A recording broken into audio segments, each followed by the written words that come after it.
πολιτισμός.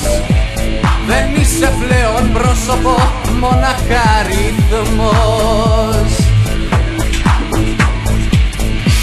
Ηγέτες, κρίση και τραπεζίτες, ιδιοκτήτες καναλιών, μαθαίνουν στα παιδιά μας το δρόμο το σωστό. Δεν θέλω μεγάλο αφεντικό, γιατί έμαθα ελεύθερος να ζω και στους δρόμους θα το πω.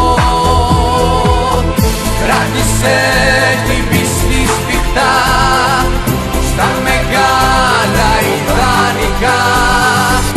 Η πατρίδα δεν πουλιέται, η εκκλησία δεν πεθαίνει, η ιστορία δεν ξεχνιέται.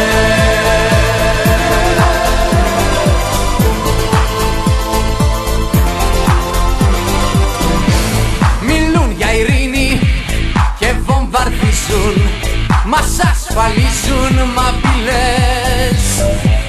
Οι αστυνομοί των λαών και οι ανθρωπιστές. Αγάπη, αλήθεια, δικαιοσύνη, τα τρώει ο εξυγχρονισμός. Κρατήσου αδελφέ μου, υπάρχει και Θεός.